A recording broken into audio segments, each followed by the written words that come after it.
ठीक है, बिस्मिल्लाहिर्रहमानिर्रहीम। अब हम अपना लास्ट लेक्चर जो कि फार्माकोग्नोसी का है वो स्टार्ट करते हैं। मुझे उम्मीद है मैं जो आप लोगों को पढ़ा रहा हूँ समझ में आ रहा होगा। अगर कोई भी टॉपिक समझ में ना आए तो आप लोग बार बार पूछें, हर बार पूछें, मैं आपको उसका जवाब दूंगा। ठीक है, और यहाँ ग्रुप में जैसे हमने माइक ऑफ किया होता है, आप मुझे मेरे पर्सनल नंबर पर भी पूछ सकते हैं कि सर ये बात समझ में नहीं आई, मुझे बताओ। खैर, अब हम चैप्टर नंबर 4 हमने स्टार्ट किया हुआ था। Chapter number 5 pharmacognosy.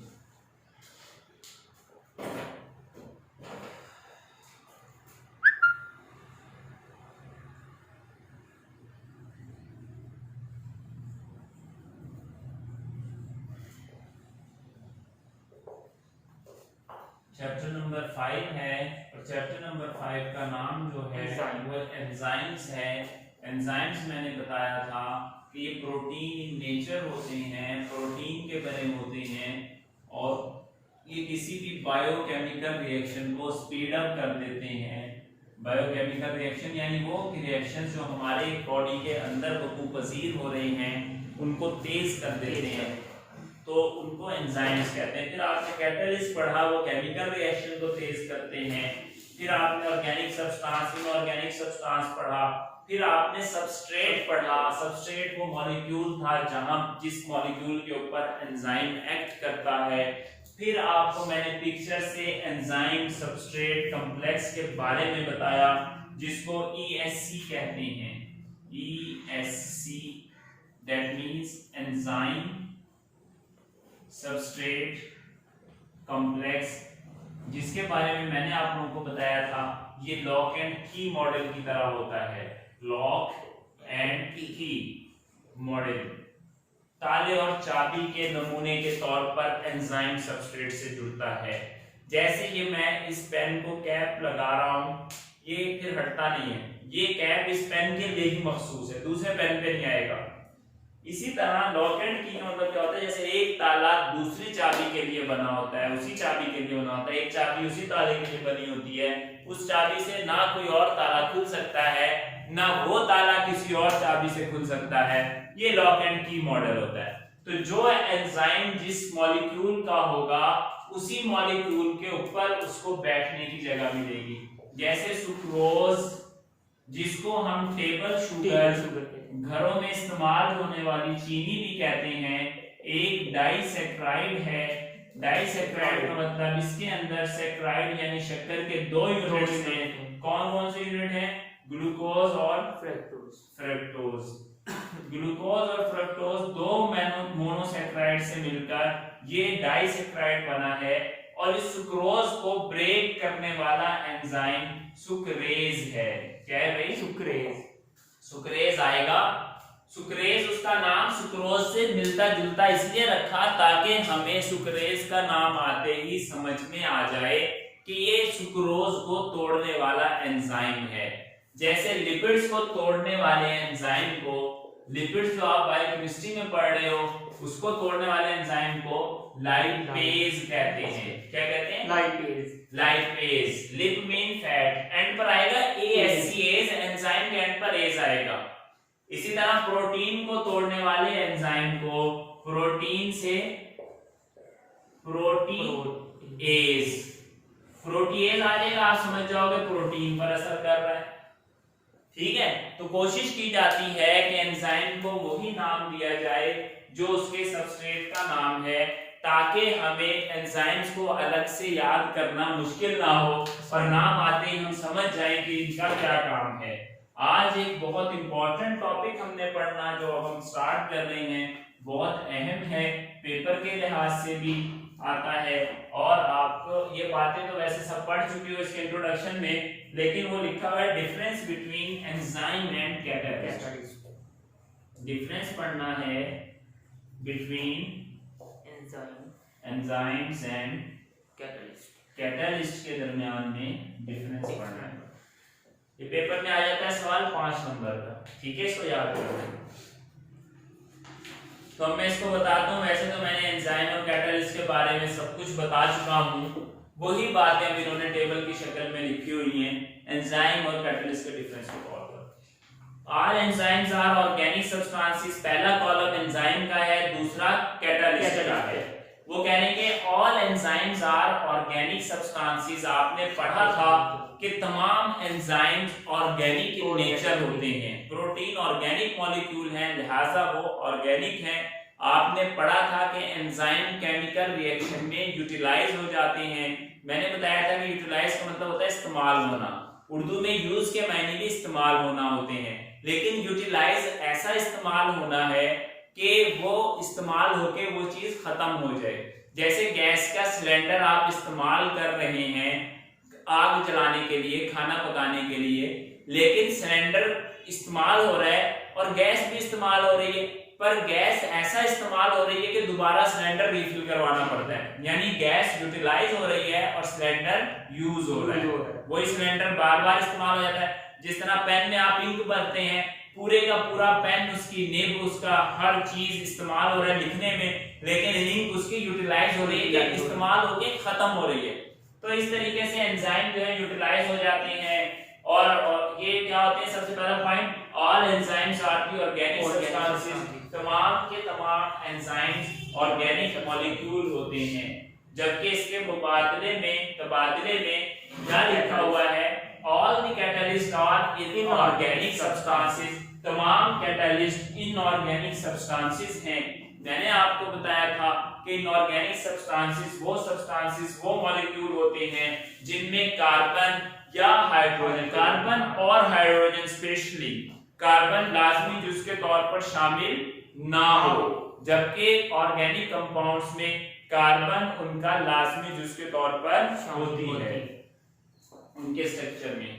दूसरा पॉइंट है, enzymes mostly destroyed during the reaction, किसी भी एंजाइम सबस्ट्रेट रिएक्शन के दौरान, ESC के दौरान, किसी भी बायोकेमिकल रिएक्शन के दौरान एंजाइम्स मोस्टली अक्सर हालात में डिस्ट्रॉय हो जाते हैं। क्या मतलब हुआ, एंजाइम अपना काम करके यूटिलाइज हो जाता है, खत्म हो जाता है, फना हो जाता है, जैसे इंक पेन की लिखाई के दौरान खत्म हो जाती है, ठीक है, वो क्या हो जाते हैं भाई, डिस्ट्रॉय हो जाते हैं during the reaction. While catalysts are not destroyed in the chemical reaction, catalyst chemical reaction के दौरान destroy नहीं होते। क्या मतलब हुआ, मतलब ये हुआ कि कैटलिस्ट जो हैं वो केमिकल रिएक्शन के दौरान खत्म नहीं होते, बल्कि वो बरकरार रहते हैं और केमिकल रिएक्शन कंप्लीट भी हो जाता है। मैंने आपको बताया था एंजाइम बायोकैटालिस्ट हैं। बायो मीन हमारी जिंदा जिंदगियों में जो केमिकल रिएक्शन हो रहे हैं उनको कराने वाले एंजाइम हैं, जबकि कैटालिस्ट वो आम केमिकल हैं जो हमारे बाहर की जिंदगी में, हमारे जिस्म के अंदर नहीं, बाहर की जिंदगी में जो जो केमिकल रिएक्शन हो रहे हैं, आग का जलना, लोहे को जंग का लगना, तांबे का की कॉपर का उसमें पीतल में बदलना, लोहे से या मुख्तलिफ धातुओं से स्टील का बनाना, इन चीजों में जो जो केमिकल इस्तेमाल हो रहे हैं कैटलिस्ट के तौर पर, वो कैटलिस्ट हैं। एंजाइम्स आर, अच्छा, catalyst are not destroyed in the chemical reaction. अगला क्या है, enzymes are more specific in nature. Enzyme जो हैं वो बहुत ज्यादा स्पेसिफिक, मखसूस होते हैं। स्पेसिफिक का मतलब क्या है, मखसूस यानी खसूसियत वाले, खास, मखसूस। मखसूस का मतलब किसी एक खास, जिस मॉलिक्यूल का वो एंजाइम होगा खसूसी तौर पर उसी मॉलिक्यूल पर असर करेगा। जैसे सुक्रेज सुक्रोज को तोड़ता है तो ये खसूसी तौर पर खसूसियत से सुक्रोज को ही ब्रेक करेगा, कोई और कंपाउंड पड़ा होगा उसे कुछ नहीं करेगा, उसको कुछ नहीं कहेगा। इसको कहते हैं कि enzymes are more specific in nature. इसी को कह रहे हैं lock and key model. Lock and key model, ताला और चाबी का नमूना। जैसे चाबी खास ताले के लिए स्पेसिफिक है, हर ताले के लिए नहीं, एक खास ताले के लिए स्पेसिफिक है, इसी तरह ये एंजाइम भी किसी एक सबस्ट्रेट के लिए स्पेसिफिक है। क्लियर? वाइल कैटलिस्ट की तरफ क्या लिखा हुआ है, catalyst are non specific in nature. Catalyst अपनी फितरत के लिहाज से, कुदरत के लिहाज से नॉन स्पेसिफिक, गैर मखसूस होते हैं। वो केमिकल एक वक्त में किसी और जगह भी इस्तेमाल हो रहा है और दूसरे वक्त में किसी और जगह भी इस्तेमाल हो रहा है। यानी सिर्फ सुक्रोज को तोड़ने के लिए जैसे सुक्रेज इस्तेमाल होता है, इसी तरह वो हर चीज को ब्रेक करेगा, लेकिन हमारी जिंदगियों में नहीं, हमारी लाइफ के अंदर नहीं, हमारे बाहर के मामलात में।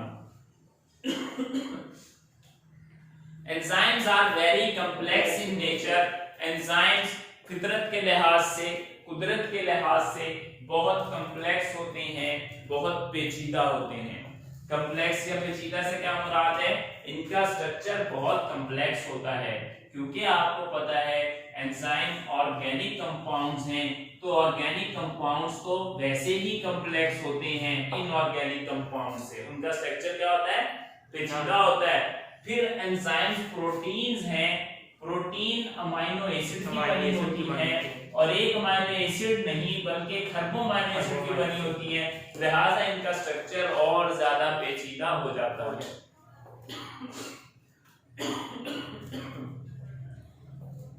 ठीक है जी। अगला क्या है भाई? While catalyst are very simple compounds और सब्सटेंसेस, जबकि कैटलिस्ट चूंकि इनऑर्गेनिक सब्सटेंसेस या इनऑर्गेनिक कंपाउंड्स हैं, इसलिए ये बहुत सिंपल होते हैं। क्या होते हैं भाई? सिंपल होते हैं, बहुत सिंपल होते हैं। पांचवा क्या है? Speed of enzyme reaction does not depend on the concentration of the enzyme.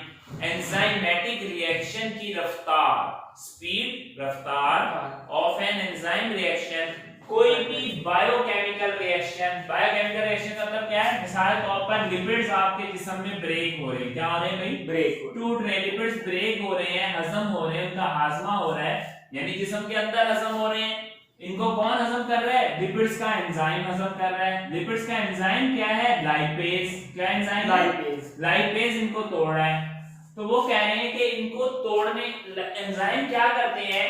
Chemical reaction को स्पीड अप करते हैं, पढ़ा था ना कल, बायोकेमिकल रिएक्शन को तेज करते हैं। वो कह रहे हैं कि अगर आप एंजाइम की तादाद बढ़ा देंगे, मिसाल के तौर पर मैं कहूं कि ये दीवार मुझे एक दिन में गिरवानी है, एक मजदूर के बजाय 10 लगा दूं तो 1 घंटे में गिरा के चले जाएंगे। एक मजदूर लगा दूं 10 दिन ले जाएगा, ठीक है। तो इस तरह वो कह रहे हैं कि अगर लिपिड्स को तोड़ने के लिए लाइपेज एंजाइम ज्यादा मिकदार में भी आ जाए, फिर भी उसने जिस रफ्तार से टूटना है वो उसी रफ्तार से ब्रेक होगा।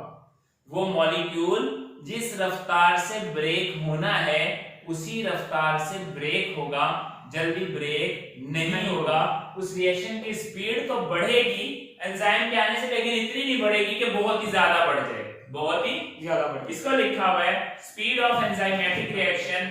किसी भी एंजाइमेटिक रिएक्शन की speed does not depends upon the concentration of enzyme। Enzyme की कंसंट्रेशन पर उसका इन्हिसार नहीं है, उसका इन्हिसार एंजाइम की कंसंट्रेशन पर नहीं है, बल्कि नॉर्मल तरीके से जिस रफ्तार से उसने ब्रेक होना है वो वैसे ही ब्रेक होता रहता है। एंजाइम ज्यादा आ जाए या कम हो जाए, ज्यादा आ जाए या कम हो जाए। जैसे आपने अगर आग जलानी हो, आप उसे एक शोला दिखाएं या पूरी माचिस जली हुई रखो, बस आग गैस का चूल्हा जलने के लिए एक शोला चाहिए हल्का सा। इसी तरह आपके जिस्म में एंजाइमेटिक रिएक्शन होने के लिए बस एक एंजाइम चाहिए, अब वो ज्यादा आ जाए या कम आ जाए, बस आगे काम खुद ब खुद चालू हो गया।